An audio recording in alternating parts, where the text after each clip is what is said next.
right, good afternoon. I wanted to double check that our panelists were in before we started. Good afternoon, everyone. Can we just do a mic check? If you can hear me, you can just say yes, hello in the chat. Yes. Perfect. Hi, Perfect. Jerry.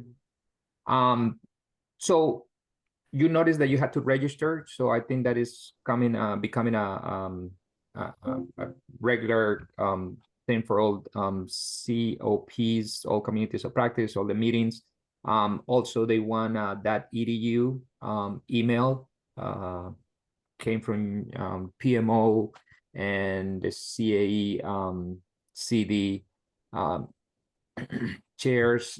They just told us that they wanted to make sure that anybody coming into the meeting.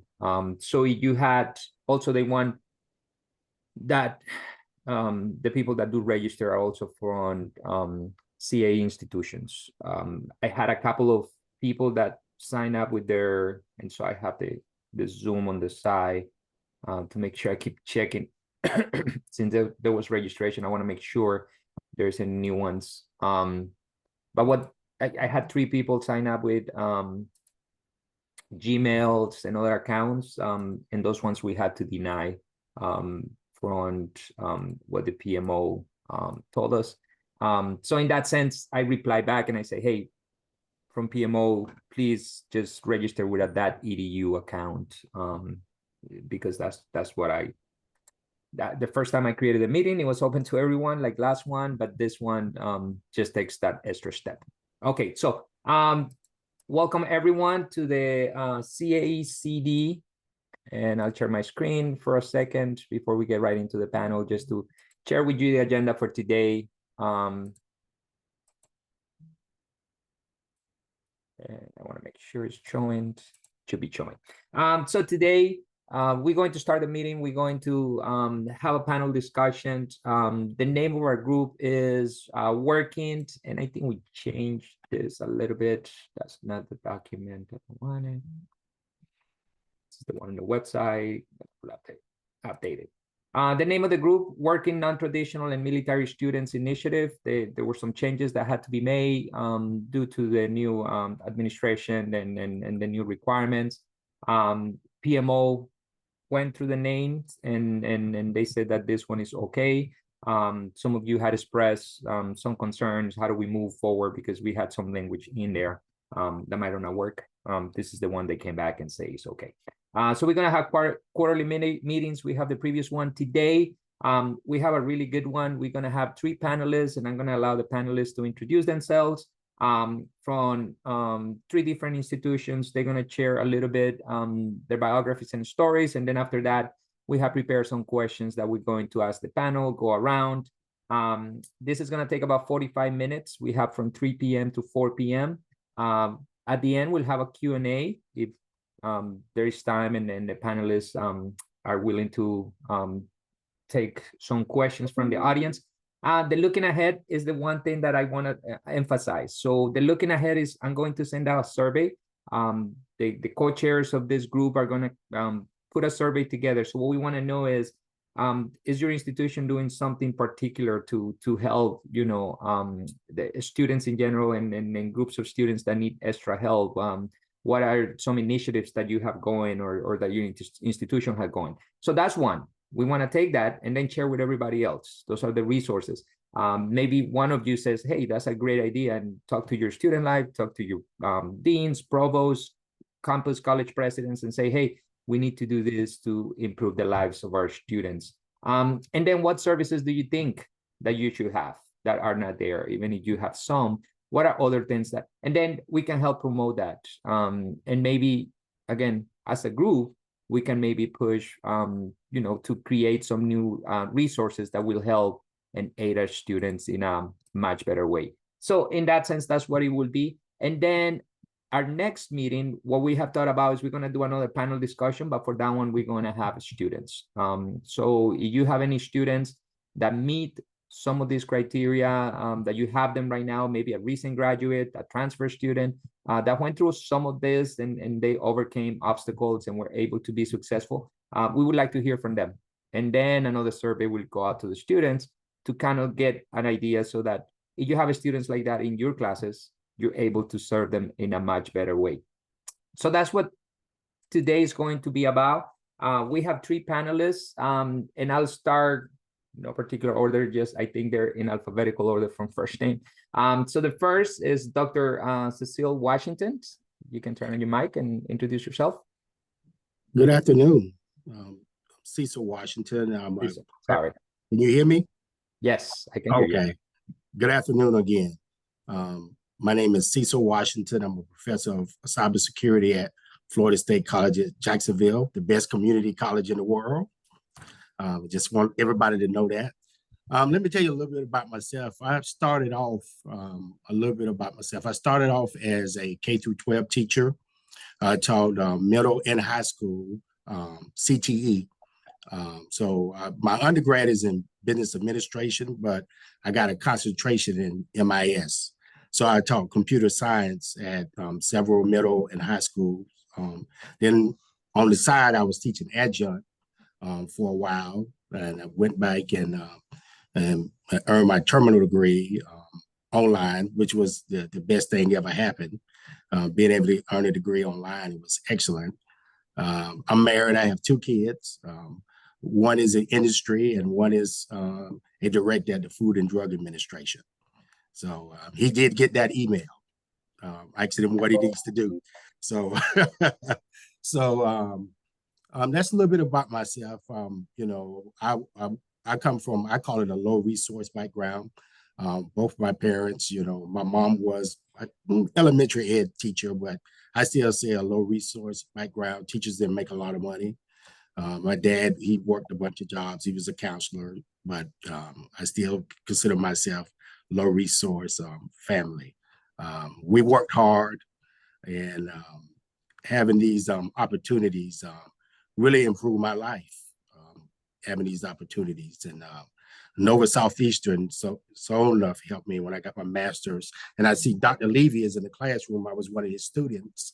Really helped me progress in education and as an individual. Perfect. Thank you very much. Next, Dr. Harry Cooper. And if I missed your name and Dr. Washington, I apologize. Just correct me, and I apologize for that. Dr. Harry Cooper. Yes, my name is Dr. Harry Cooper. I am, let's see if I can get this all correct, Associate Professor for Cybersecurity, the co-director for the Center for Cyber Defense, and the Assistant Department Chair at American Public University System. I just have this thing for titles, apparently. We are the best program in the universe, not just the world, the universe. I was hoping to get a reaction out of Cecile on that one. So I worked in IT directly out of college. My bachelor's is in political science, but I went into IT. I always said the reason I didn't get it in computer science was because they required you to learn C, and I hate coding. I hate it. So I got my degree in political science, my master's in cybersecurity, intelligence, and forensics, and then my doctorate in cybersecurity from Capital Technology University. I'm married, no kids, and you know, from my background, I come from so West Virginia University, if you guys aren't aware, West Virginia, and I'm allowed to say this because I am one, is full of a lot of rednecks. And our county that I lived in, West Virginia University considered them to be in-state tuition, even though we weren't in West Virginia. So my entire family are all rednecks, hicks, whatever you want to call them. I am the first person to get a doctorate, I think, ever in my family. You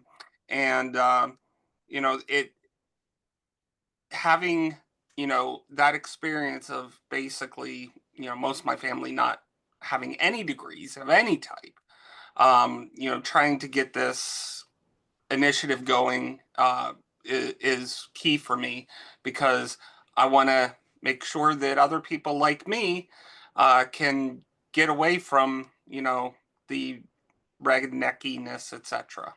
So, oh, Perfect. and if anybody wants to know, yes, I am a Hatfield from the Hatfields and McCoys. All right. Thank you for that. And then next we have Dr. Jerry Miller, and you can introduce yourself. I'm pretty sure you're gonna say the best school, and so we have the planet, the universe. I don't know what you're going to say, but go ahead, your introduction, sir.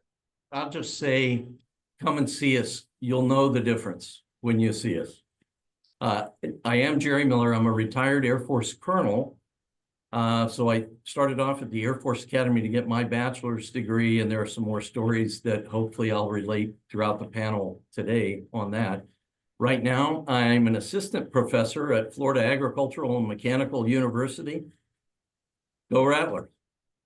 Okay, here in my interests are in digital forensics, network security and privacy, and of course, computer science and computer science education and training. I'm also another one of those rednecks. I was born in West Virginia, but my family escaped. We moved north to Ohio.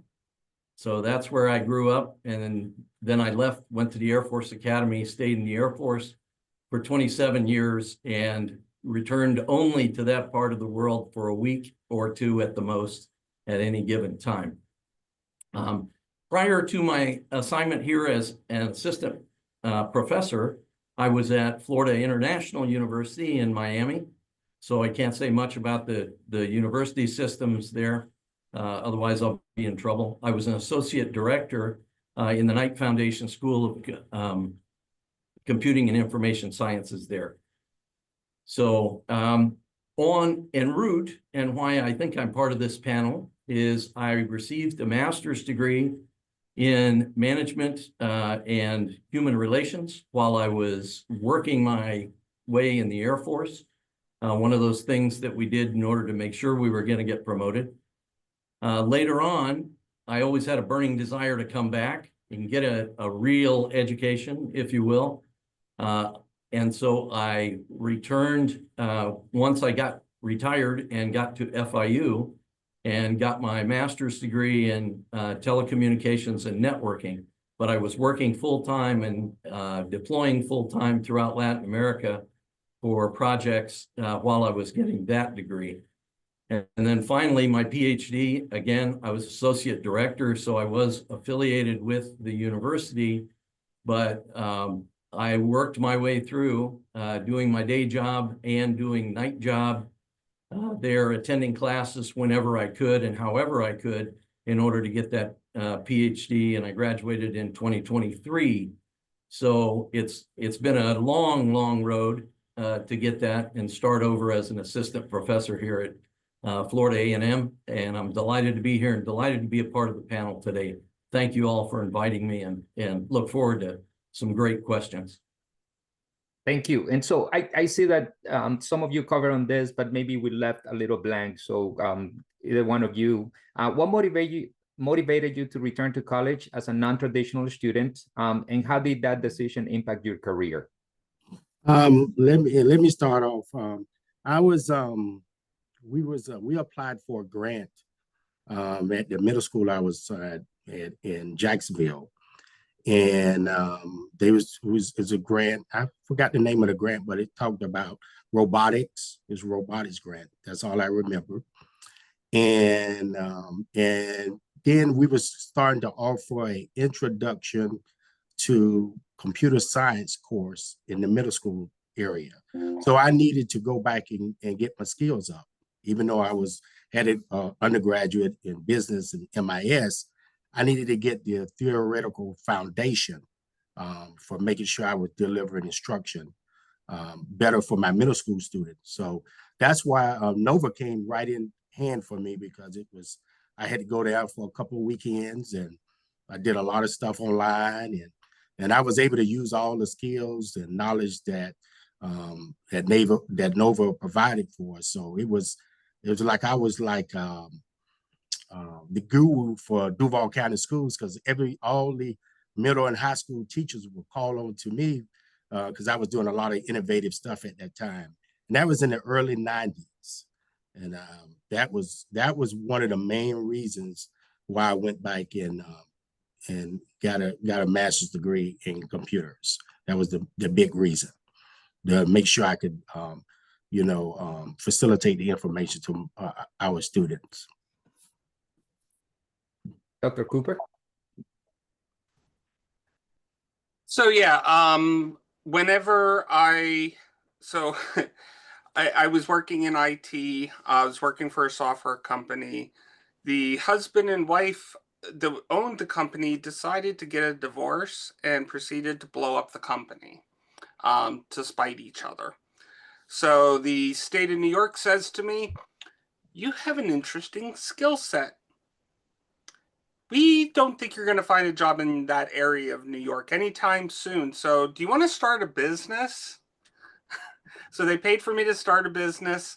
I decided to go back to school to get my degree in cybersecurity, to use it with my business. I enjoyed it. I literally started teaching at the program that I was in 2 weeks before I actually graduated. So apparently they liked me a lot. And I just kept teaching for about 4 years before I went and shut down my company and went to full-time teaching.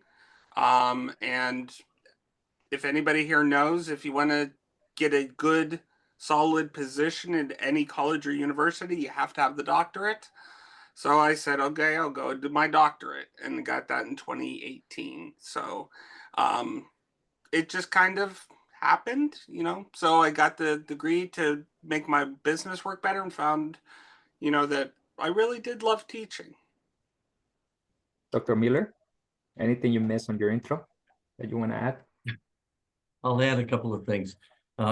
First off, in the Air Force, I had spent a year and a half going through pilot training, all sorts of different types of training. I had finished, of course, the 4 years at the Air Force Academy, which was brutal for me, by the way. It is not your traditional university by any stretch of the imagination. But when I showed up at my first duty assignment, one of my supervisors and a great mentor, I knew I wanted to go back and get a degree and continue my education. He tapped me on the shoulder and said, "Hey, you're going to be a co-pilot here for a while. You're going to have some time now, but you're not going to have time later on. So come with me. We're going to the education office, and we're going to get you enrolled in a master's program like pronto." So that was how I ended up with the management and human relations degree to start. It was through great mentoring, and people who saw potential moved me to where I needed to go in order to have a successful Air Force career as well. And I'll talk more later, I think, on the motivation for getting the other masters in telecommunications and the PhD in computer science. Very nice. So it looks like it fell on your lap. You were looking for it, some mentors, and this group has to be very good at mentorship. That's what we want to create, the same way we were mentored. But it looks like something happened. You were given an opportunity here or there, and you took it. And you took it and you went for it. And once you got that opportunity, did not let go. And that's what we got to transmit to our students. And maybe some of our colleagues and everybody else, let's go for this grant. Nah, we don't do it. Let's do this. Nah. But it looks like you took an opportunity and didn't let go. And that's going to be a key into, passing it down. Sometimes, look, things are going to be hard, but if you stick with it, look at where all of you are now. So with that, how do you balance your responsibilities? How do you manage to balance your academic responsibilities with work? It looks like all three of you were working full-time while, going to school, family, and other commitments during your time as a non-traditional student. How do you balance that? Very difficult. It's very difficult, but the beautiful thing about some of these programs, these non-traditional programs, I know I'm keep harping about Nova, but the flexibility was so great for me. I was, like I said, I was a computer science teacher. I coached baseball. I did soccer. So I was involved in everything in the school community. And we had several, I would say, seasoned professionals that was in the CTE department. And none of them was interested in, you know, working with the grant, with the robots and all of that kind of stuff. A lot of them was on their way out, you know, 2 or 3 years, and they didn't want to go back to get further training. But with the program that I was enrolled in, I was able to, you know, late at night, 1, 2 o'clock in the morning, read, study. Anytime we had practice, some of the assistants, they did a lot of or more of the coaching, even though I was a head coach. So I was able sometimes to, which people thought it was funny. I used to bring my textbooks out there.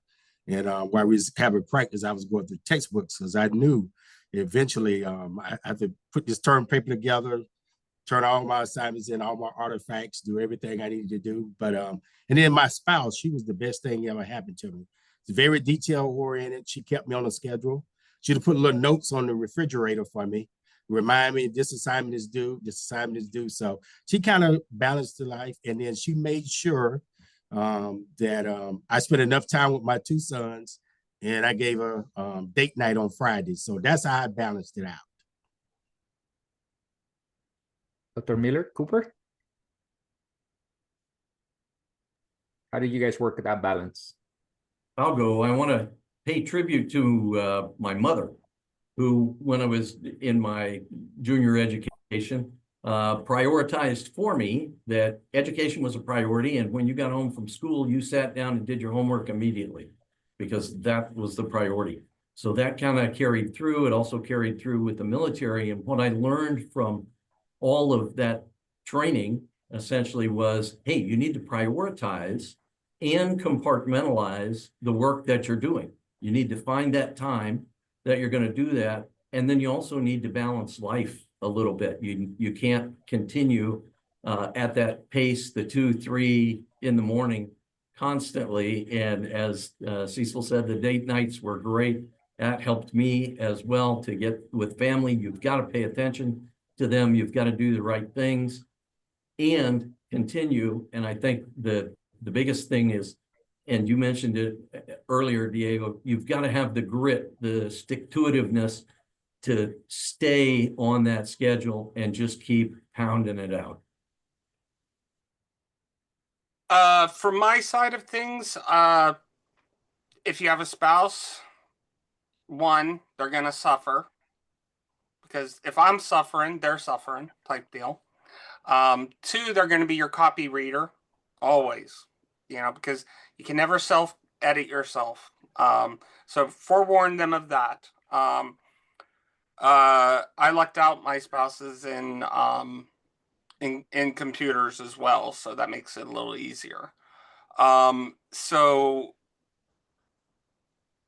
honestly, for me, it just became a lot of weird hours, which has not gone away considering I was up until 5 a.m. last night working on stuff. So it doesn't sometimes go away. Sometimes it becomes part of your life. But yeah, it was just a lot of hours trying to work around things because, like I said, I started my own company. So I'm the sales guy. I'm one of the security guys. I'm one of this. I'm one of that. So for me, it just ended up being a lot of lower amount of sleep. So with that, so let's talk about going back to school. And again, as a non-traditional student, so I said that a couple of things that which I would have done when I was in college is I couldn't do study abroad. I was married with a little kid, and then I didn't join a fraternity. That's something that it was in the back of my mind. We had a military, club that, all of us would get together, commemorate Veterans Day and do things like that. But how did you guys integrate into the college community and build relationships with other students, professors, and staff? How how have those relationships influenced your professional network? Do you still Actually, keep in touch with some of them? Yeah. Okay, so I got a couple. Hold on, let's go the other way. So, Dr. Cooper, you go first. Yeah. So basically, I did all my master's and my doctorate online, but both programs that I chose to do did have the, what do we call them? They were the 4-day weekends where you had to go in. I can't think of the word for it, but yeah, everybody went in, and that's where you met people. And actually, I met a great group of people. We actually basically joined together as a group and helped each other through the courses. I've had great students. I've residency. Thank you, Sabina. That was going to drive my brain crazy. I have OCD, so until I find that word, I'll just be thinking about it. So yeah, we joined it together as a group, helped each other along. You know, if somebody had an issue here, they helped out there. To this day, I still talk with those people on and off. I have students who literally, again, to this day, I speak with, you know, on a semi-regular basis. So one thing to remember when you're doing this is not only, you know, making those colleagues when you're going through the program, but you're also teaching students who are going to be your colleagues. So I will get calls and emails from people I taught 5 years ago asking me, "Hey, can you talk to me about this? Hey, can you talk to me about that?" So don't forget that the students need it too. Dr. Miller? Okay, I did my 2 masters and the PhD at the university, residence for those while working. So it was a little different experience. I had that opportunity to meet with and work with the students in my class. At the main university at FIU, I had the opportunity also to attend a lot of events. I attended a lot of political science things and events that interested me if I could find the time and show up at those. And one of the things I was warned about with being a student was, hey, pay attention to being a student, but enjoy the opportunities that are available to you. So there's a balance there as well on looking at things. It was very beneficial to talk to the other students in person, I think, as everyone's kind of mentioned, to get a different perspective, because I was returning as a much older student in most cases, and you know, thought I knew a lot about what was going on in academia until I got there. And I think we all who are teaching now would say, yeah, we remain young by virtue of having students and running those conversations. So there's no replacement in my mind for that, for talking to other people, talking to colleagues, and just spending some time, building some time, and prioritizing a commitment to your community as well. Perfect. Dr. Washington? Yes, I stay in contact with a lot of my colleagues. We stay up with each other. You know, we call, text each other, LinkedIn. The one thing I did love about the early technology with the LMSs was, I think we was using WebCT or one of the LMSs, and we used to use the communicate with each other on the discussion boards. So that's how we had, well, I think it was called bulletin boards back then. So that's how we would put our phone numbers and email addresses, and we would talk about stuff going on. Then we had the, they get started inventing where they had the online cafe, where you can go in there and we was communicate with each other. So we stayed in contact, and most of, I could tell you about, in my cohort, about 15 of the maybe 40 students, we all still stay in contact with each other, at least once a year. Very nice. And so, Dr. Miller, I have to ask, because you keep saying FIU, so you were down here in Miami. And what I think everybody wants to know is, were you part of those spring breakers in South Beach at any point, trying to socialize? Or I can neither confirm nor deny, using the old Air Force expression of that, but no, I tried to avoid the beach scene as much as possible, as I think most everybody who really lives there in Miami does as well. So that's for tourists and other folks. We stay away. And so as non-traditional students, and I don't know your experience, when we talk about, you know, socializing with other students and everything, some students look up to you because, you know, you work and everything else. And I found that my professors, we were more like colleagues. We had a different relationship that, you know, when I was younger. So that was something, and conversations were, you know, more professional. I don't want to say mature, but in that sense.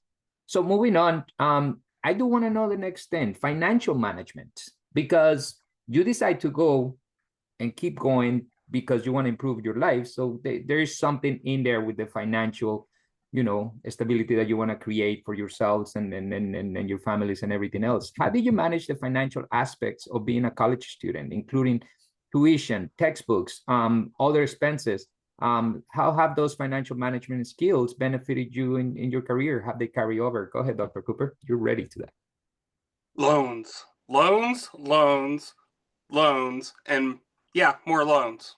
So I will say this, if you do go into teaching, make sure that you teach at a public institution, and hopefully in 4 years it'll still be around, because I have 4 more years left on mine. But it's called public service loan forgiveness.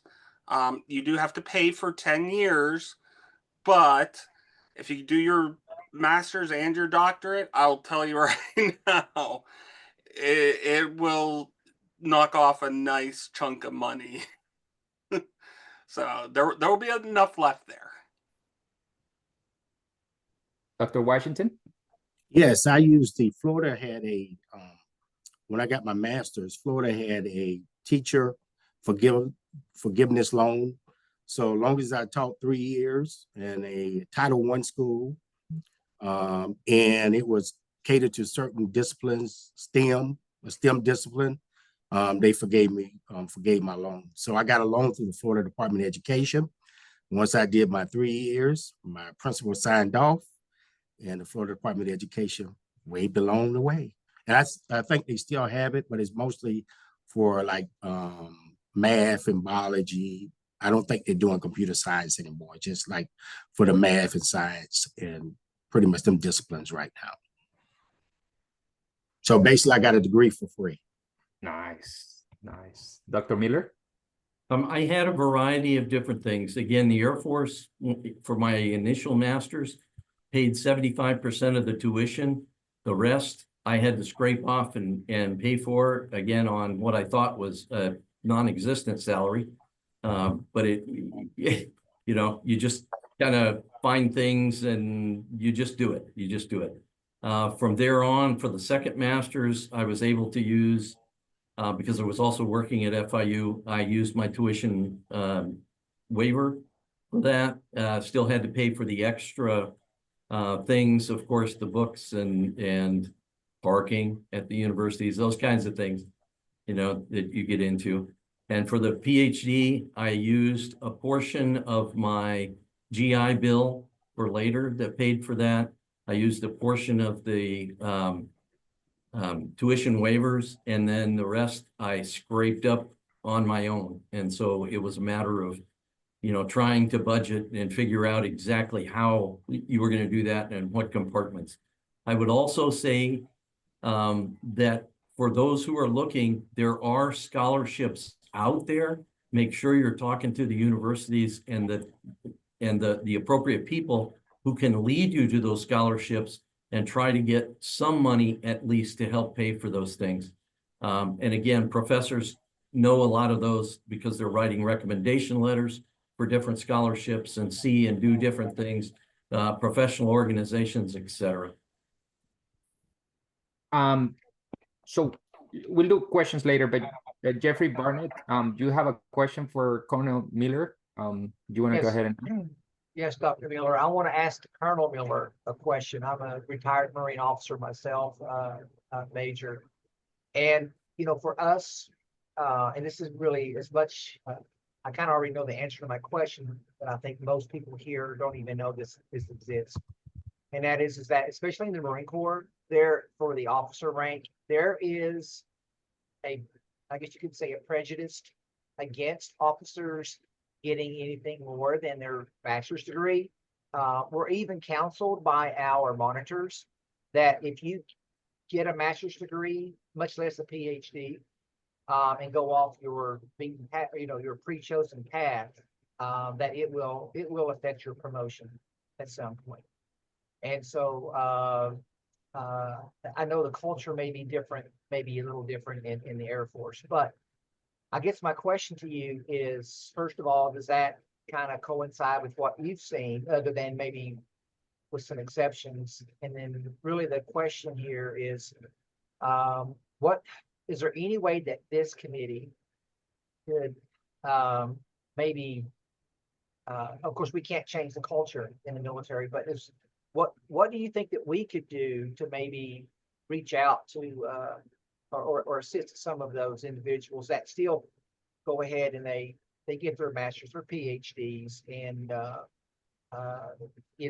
course they're getting passed over for promotion, and eventually they're coming out. So it's kind of a broken question here, maybe as much of a statement as anything else, but just kind of your thoughts on that.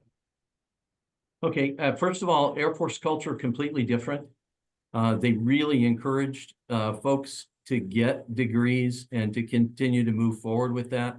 I can understand how the Marines are looking at that. And again, I would say from the culture, if you're in the service, the top priority has to be your performance and service. It can't be that you're collecting that military paycheck and going on to serve yourself. Essentially, it's, service before self. So I think if you keep that warrior attitude that, hey, I am a warrior first, I'm doing what I need to do first, but all of the services are definitely going to need the educational requirements and people doing that. We in the Air Force did that, sent people to AFIT, actually paid for their PhDs. We would send them to the Air Force Academy. West Point does the same thing, so that you get professors from the Army who have been in the field and can relay the combat arms to the cadets.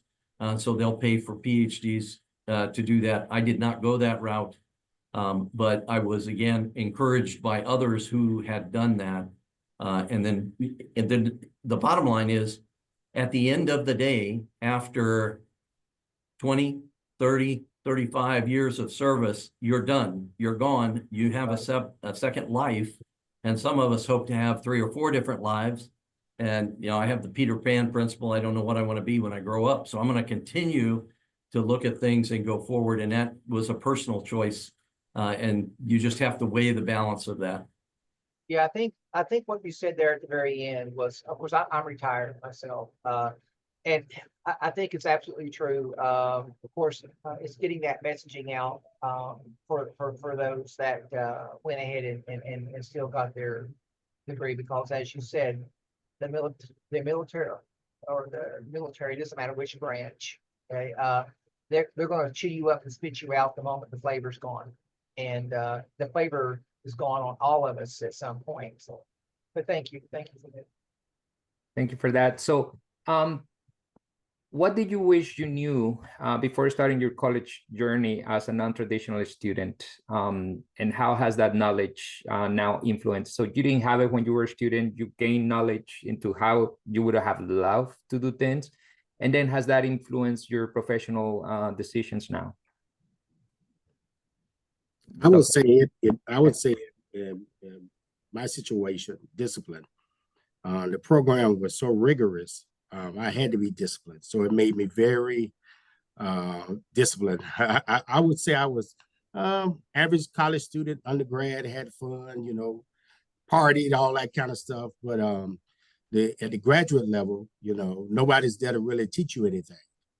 So you have to basically teach yourself. So it made me very, very disciplined, and it made me appreciate all the hard work being in the program. And it encouraged me to go on later on to get the educational specialist. And I went on and got the PhD. And then later on in life, about 3 years ago, I was on what I call a certification binge. So I earned about 31, 32 industry certifications. I was going through that binge because that discipline that I got from that graduate program really put me, kind of laid out steps for me, the footprint for me. And it kind of, you know, even in later years, it just put that discipline on me. So I think probably if I'd have went in the military, I probably got the same discipline. But the graduate program really kind of laid out the foundation for me. Dr. Cooper? I'm afraid to talk because Jerry might beat me up for my joke. Yeah, I mean, I'm with Cecile. It's all about discipline and just you got to keep focus and any decent program, they will make sure that they drill that into your head. Now, if you ignore that, yeah, they're not gonna keep trying to, you know, knock something into your head that when your head is just a big old wall blocking them. So yeah, just discipline, pretty much. And Dr. Miller? We in the military are used to structures and rules, but one of the things that we also know is that there are exceptions to every rule. So I was kind of presented with formal education as being very, you know, steadfast. Here are the rules. You've got to apply by this date. You've got to do these things. You've got to do your homework. You've got to attend. You've got to all of these things. What I learned while I was there was, again, that people are willing to help you if you reach out to them, if you explain the situation that, hey, I'm a non-traditional student, you know, there may be some times I may have some work things.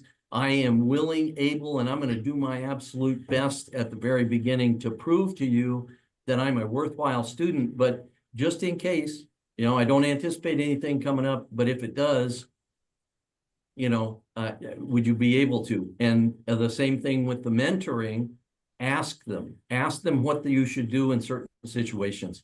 And again, I'm a relatively shy guy, so it was very difficult for me to approach, you know, these gods, academic gods, professors who knew it all, you know, and then to break down, spend some time and say, look, I'm having a problem with this. Can you help me? Can you recommend something else? Do you know about the scholarships, the other things? And I found to a T that every one of them was willing to go out of their way and assist. So you know what? I'll inject in there one other thing, which is the residencies. I kid you not, both when I went through the program as a student and when I was teaching within the program, we would finish at like 5 o'clock. Inevitably, everybody would go get dinner, and then by 7 o'clock, because we were all staying basically in the same hotel, we would all end up down in the bar. We would, a lot of the professors, we would basically, there was this one room in the back, had a bunch of chairs and all that type of stuff, and we would just lounge in there, and students would be coming in and out and talking and asking us questions and things like that. And then on the second night, we would, interestingly enough, go on pub crawls with students. So it's definitely something different when you see your professors kind of drunk a little bit, you know. So residencies, if you can do them, are phenomenal for creating really long lasting relationships. And for that, to close it out, I would say something I do is I'm vulnerable to my students. You know, I dropped out of college and then went to join the Marines, and then my journey through the Marines and going back to school and doing all that.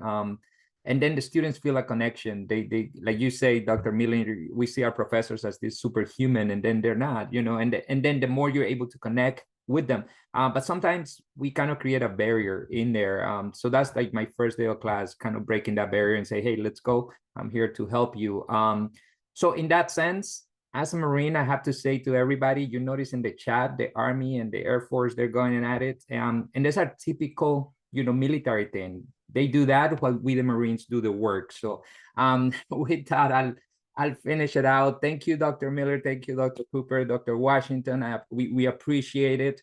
And I see that I was hoping Jeffrey will come in and back me up, because now I have an army. I'm here. But I've also served in joint commands where I had an Army or 2-star general was my boss. So at some point it all comes back up to the top. So I'll share a story about that. And then being a veteran, I'll see them everywhere in the airport and an Army and Air Force, and we start going at it. My wife gets worried. She thinks we're about to fight. And then 2 minutes later, we're hugging each other. And because as a veteran, we understand the sacrifice that goes, into doing that, regardless of the service. So in that sense, thank you all for your service. Thank you, Dr. Washington, Dr. Miller, Dr. Cooper. If I can ask the entire room, please, a round of applause if you have the emojis and everything else. I think this was great. We will get so I have AI turned on, I have the recording turned on. We'll provide this. So the next steps for the group will be, we're going to put out a survey. I'll send it out to Jair and his team, and he'll send it out to everybody. I think this was great. This is a great step. We need to be mentors. We need to look out. And so we need to recognize, because Dr. Miller said, my students will ask, or I will ask, and then they will answer. But sometimes we can find that there's people that need us and will not come out because they're shy, and they, so how do we do that? But I think this is a step in the right direction into keep evolving into what we want to do. And then our next meeting will be a panel discussion, and we'll have students. And so we'll hear from the students. And the reason for that is because sometimes we create things that we think are the best things ever. And then our students come and say, I don't need that. That's not what I need. So sometimes hearing the students' perspective is the best thing. What do you need? How can we build it? How can we reshape it in a way that really can go down and go back and help those students? And Harley, are you a Marine too? Semper Fi. But I'm sidetracked with the chat. But in that sense, those are the things that I think we want to do in this. We're looking for non-traditional military students. I remember, you will walk into a room. To this day, I walk in, and once I say I'm a Marine, and then more students come up, and some of the my colleagues say, oh, I didn't know that student was a veteran. A really cool story is I have I do veterans commemoration every November. We're going to have the 20th anniversary this November. But our speaker is going to be a captain in the Army that used to be my student. And he was in the National Guard at FIU. But we got him an incredible program at UM. We asked the commanding officer, he was able to transfer. But even military students, some military students tend to not tell people that they're veterans and everything else. They don't feel comfortable in doing that. So every non-traditional students in general has that. And the last thing I wanted to share is at Miami-Dade College, what we have done to help students is we have two things. We have a business closet for students that need clothes to go to a job interview, professional and everything else. And we have a food pantry. We have a food pantry that a student can come in and get. So you have some of those resources. Also, sometimes the students don't know about it. We make sure that it's everywhere, that every student knows. But if you don't have some of that, could a student need that? And the last thing I'll say is when going to college, so I went to college, then I went to community college. It was better. And then I was ready. Because when you go to college, you tend to not meet your professors, university is very large and everything else. But in that sense, creating those small communities and groups kind of helps, knowing that there are students, maybe creating a club and organization in your campus, a food pantry, a business closet, those things, if you don't have them, those could be some of the ideas that, we're going to start exploring more and more. I want to say thank you again to our speakers, Dr. Cooper, Dr. Miller, Dr. Washington, Jair. I see that you're in the room. Are there any parting words that you want to share? Thank you, everyone. Thank you for all that you are doing for the CAE community, and obviously thank you for your service to our country. Perfect. We'll follow up with the survey, the invitation for the next one. Again, the next one is where students, so we'll try to work it out because again, we did that EDU. I know that, I don't know, my institution doesn't do that EDU for the students. We do something different with Google. So we'll talk more about that. If you have that issue, let me know so that I can share with PMO so that we can find a solution, so that invite your students for the next one. Let's spread the word of what we're doing. And somebody, hearing somebody that is going through it or went through it and came on the other side, you know, that becomes helpful. I want to thank everyone. I appreciate all of you being here. And then I'll see you at our next meeting.